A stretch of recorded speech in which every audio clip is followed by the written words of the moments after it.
നമസ്കാരം. തായ്വാൻ കടലിടുക്കിലെ ആകാശത്ത് വീണ്ടും യുദ്ധവിമാനങ്ങളുടെ ഗർജനം മുഴങ്ങുകയാണ്. വെറും 24 മണിക്കൂറിനുള്ളിൽ 22 ചൈനീസ് യുദ്ധവിമാനങ്ങളും 8 നാവിക കപ്പലുകളും 2 ഔദ്യോഗിക കപ്പലുകളും തായ്വാനിൽ മതിൽ തീർത്തു എന്ന് റിപ്പോർട്ടുകൾ പുറത്തു വരുമ്പോൾ അതൊരു സൈനിക അഭ്യാസത്തിന്റെ കഥ മാത്രമല്ല. ലോകത്തിലെ ഏറ്റവും ശക്തരായ 2 രാജ്യങ്ങൾ അമേരിക്കയും ചൈനയും പരസ്പരം ശക്തി അളക്കുന്ന ഒരു പുതിയ ശീതയുദ്ധത്തിന്റെ പ്രതിധ്വനിയാണ്. ഒരു കാലത്ത് അമേരിക്കയുടെ മുന്നറിയിപ്പുകൾ കണക്കിലെടുത്തിരുന്ന ബീജിംഗ് ഇന്ന് അതേ അമേരിക്കയെ തുറന്ന വെല്ലുവിളിയോടെ നേരിടുന്ന ശക്തിയായി മാറിക്കൊണ്ടിരിക്കുകയാണ്. ഡൊണാൾഡ് ട്രംപിന്റെ അമേരിക്ക വീണ്ടും ആഗോള മേൽക്കോയ്മ ഉറപ്പിക്കാൻ ശ്രമിക്കുമ്പോൾ ഷീ ജിൻപിങ്ങിന്റെ ചൈന പറയുന്നത് തായ്വാൻ ഞങ്ങളുടെ ചുവന്ന വരയാണ് എന്ന് തന്നെയാണ്. വെറും 24 മണിക്കൂർ തായ്വാൻ അതിർത്തിക്ക് ചുറ്റിലും വൻ സൈനിക വിന്യാസവുമായാണ് ചൈന അണിനിരുന്നത്. തായ്വാന്റെ അതിർത്തിക്ക് ചുറ്റുമായി ചൈനീസ് സൈന്യത്തിന്റെ വ്യോമ നാവിക സാന്നിധ്യത്തിൽ വീണ്ടും വർധനവ് രേഖപ്പെടുത്തിയതായി തായ്വാൻ പ്രതിരോധ മന്ത്രാലയം സ്ഥിരീകരിച്ചു കഴിഞ്ഞു. ശനിയാഴ്ച രാവിലെ 6 മണി വരെയുള്ള 24 മണിക്കൂറിനുള്ളിൽ ചൈനീസ് പീപ്പിൾസ് ലിബറേഷൻ ആർമിയുടെ 22 വിമാനങ്ങൾ, ചൈനീസ് നാവികസേനയുടെ 8 കപ്പലുകൾ കൂടാതെ 2 ഔദ്യോഗിക ചൈനീസ് കപ്പലുകൾ എന്നിവ തായ്വാന് ചുറ്റുമുള്ള മേഖലകളിൽ നിരീക്ഷണത്തിലായതായി പ്രതിരോധ മന്ത്രാലയം സ്ഥിരീകരിച്ചു. കണ്ടെത്തിയ 22 ചൈനീസ് വിമാനങ്ങളിൽ 2 എണ്ണം ഇരു രാജ്യങ്ങൾക്കുമിടയിലുള്ള തായ്വാൻ കടലിടുക്കിലെ അനൌദ്യോഗിക അതിർത്തി രേഖയായ മീഡിയൻ ലൈൻ മുറിച്ചു കടക്കുകയും തായ്വാന്റെ മധ്യ തെക്കു പടിഞ്ഞാറൻ വ്യോമ പ്രതിരോധ തിരിച്ചറിയൽ മേഖലയിലേക്ക് പ്രവേശിക്കുകയും ചെയ്തു. തായ്വാൻ അതിർത്തി ലക്ഷ്യമാക്കി ചൈന നടത്തുന്ന സൈനിക പ്രകോപനങ്ങളുടെ തുടർച്ചയായാണ് ഈ നീക്കത്തെ അന്താരാഷ്ട്ര നിരീക്ഷകർ വിലയിരുത്തുന്നത്. ചൈനീസ് സൈന്യത്തിന്റെ ഈ അപ്രതീക്ഷിത വ്യൂഹത്തെ പ്രതിരോധിക്കാൻ തായ്വാൻ തങ്ങളുടെ സായുധ സേനയെ സജ്ജമാക്കുകയും സാഹചര്യം സൂക്ഷ്മമായി നിരീക്ഷിക്കുകയും ചെയ്യുന്നുണ്ട്. ഇതിന്റെ ഭാഗമായി തായ്വാൻ സ്വന്തം യുദ്ധവിമാനങ്ങളും നാവികസേനാ കപ്പലുകളും രംഗത്തിറക്കിയതിനോടൊപ്പം തീരപ്രദേശങ്ങളിൽ അധിഷ്ഠിതമായ മിസൈൽ സംവിധാനങ്ങളും ചൈനീസ് നീക്കങ്ങളെ നിരീക്ഷിക്കാൻ വിന്യസിക്കുകയുണ്ടായി. മുൻ ദിവസവും സമാനമായ രീതിയിൽ ചൈനീസ് സൈന്യത്തിന്റെ സാന്നിധ്യം മേഖലയിൽ റിപ്പോർട്ട് ചെയ്യപ്പെട്ടിരുന്നു. അന്ന് 7 ചൈനീസ് വിമാനങ്ങളും 10 നാവികസേനാ കപ്പലുകളും 6 ഔദ്യോഗിക കപ്പലുകളുമായിരുന്നു തായ്വാൻ അതിർത്തിക്ക് സമീപം കണ്ടെത്തിയിരുന്നത്.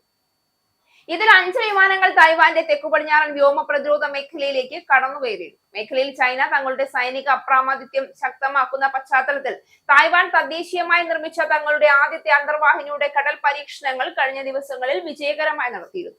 തായ്വാനെ ചുറ്റിപ്പറ്റിയുള്ള ചൈനയുടെ സൈനിക സാന്നിധ്യം കഴിഞ്ഞ ഏതാനും വർഷങ്ങളായി സ്ഥിരമായി വർദ്ധിച്ചു വരികയാണ്. എന്നാൽ ഇപ്പോഴത്തെ നീക്കങ്ങൾ സാധാരണ നിരീക്ഷണ പറക്കലുകളോ സമുദ്ര പെട്രോളുകളോ അല്ല. തായ്വാൻ കടലിടുക്കിലെ മധ്യരേഖ കടന്നും വ്യോമ പ്രതിരോധ മേഖലയിലേക്ക് കടന്നും നടത്തുന്ന ഈ പ്രവർത്തനങ്ങൾ ബീജിംഗ് ഒരു അന്തർരാഷ്ട്രീയ സന്ദേശം നൽകാനാണ് ശ്രമിക്കുന്നതെന്നത് വ്യക്തമാക്കുകയാണ്. ആ സന്ദേശത്തിന്റെ അല്ലെങ്കിൽ ഭീഷണിയുടെ ലക്ഷ്യം തായ്വാൻ മാത്രമല്ല, അമേരിക്ക കൂടിയാണ്.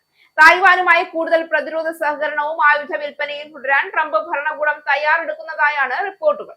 തായ്വാൻ പ്രസിഡന്റുമായി നേരിട്ടുള്ള ആശയവിനിമയ സാധ്യത പോലും ചൈനയെ പ്രകോപിപ്പിച്ചിരിക്കുകയാണ്. ബീജിംഗിന്റെ കാഴ്ചപ്പാടിൽ ഇതൊരു ചൈന നയത്തിനെതിരായ വെല്ലുവിളിയാണ്. എന്നാൽ ഇവിടെ ശ്രദ്ധേയമായ മാറ്റം ചൈനയുടെ ആത്മവിശ്വാസമാണ്. ഒരിക്കൽ അമേരിക്കൻ നാവികസേനയുടെ സാന്നിധ്യം മാത്രം മതി മേഖലയിൽ മേൽക്കോയ്മ ഉറപ്പിക്കാൻ. ഇന്ന് സ്ഥിതി വ്യത്യസ്തമാണ്. വിമാനവാഹിനി കപ്പലുകൾ, മിസൈൽ സംവിധാനങ്ങൾ, അത്യാധുനിക നാവിക ശക്തി, സാങ്കേതിക മേൽക്കൈ ഇവയെല്ലാം ഉപയോഗിച്ച് അമേരിക്കയുടെ ഇൻഡോ പസഫിക് സ്വാധീനത്തെ നേരിടാൻ കഴിയുമെന്ന് ചൈന വിശ്വസിക്കുന്നു. അടുത്തിടെ ഫിലിപ്പീൻസിനും ജപ്പാനും ഇടയിലെ മേഖലകളിൽ വരെ ചൈന സൈനിക പെട്രോളുകളും വിമാനവാഹിനി കപ്പൽ അഭ്യാസങ്ങളും നടത്തിയത് അതിന്റെ തെളിവാണ്. അമേരിക്കയ്ക്ക് ഇത് വെറും തായ്വാൻ പ്രശ്നമല്ല. ലോക സെമി കണ്ടക്ടർ ഉൽപാദനത്തിന്റെ ഹൃദയ ഭാഗമാണ് അമേരിക്കയെ സംബന്ധിച്ച് തായ്വാൻ. ഇവിടെ സംഘർഷമുണ്ടായാൽ ആഗോള സമ്പദ് വ്യവസ്ഥ മുതൽ സാങ്കേതിക വ്യവസായം വരെ വലിയ തിരിച്ചടി നേരിടും. അതുകൊണ്ടാണ് വാഷിംഗ്ടൺ തായ്വാനെ ഉപേക്ഷിക്കാൻ തയ്യാറാകാത്തത്. തായ്വാൻ ആകാശത്ത് പറക്കുന്ന ഓരോ ചൈനീസ് യുദ്ധവിമാനവും ഇപ്പോൾ ഒരു മുന്നറിയിപ്പാണ്. അത് തായ്വാനോടുള്ളതല്ല, അമേരിക്കയോടുള്ളതാണ്. ലോകം പതിറ്റാണ്ടുകളായി കണ്ടുവരുന്ന അമേരിക്കൻ ആധിപത്യത്തെ ചോദ്യം ചെയ്യാൻ ചൈന തയ്യാറായി കഴിഞ്ഞു. തായ്വാൻ കടലിടുക്കിനി ഒരു സമുദ്ര മാർഗമല്ല, 21ാം നൂറ്റാണ്ടിലെ ആഗോള ശക്തി പോരാട്ടത്തിന്റെ ഏറ്റവും അപകടകരമായ വേദിയായി അത് മാറിക്കൊണ്ടിരിക്കുകയാണ്. 5th Anand TV film awards June 13 Apollo മാഞ്ചസ്റ്ററിൽ. For more details and tickets, call 020-8548-4897.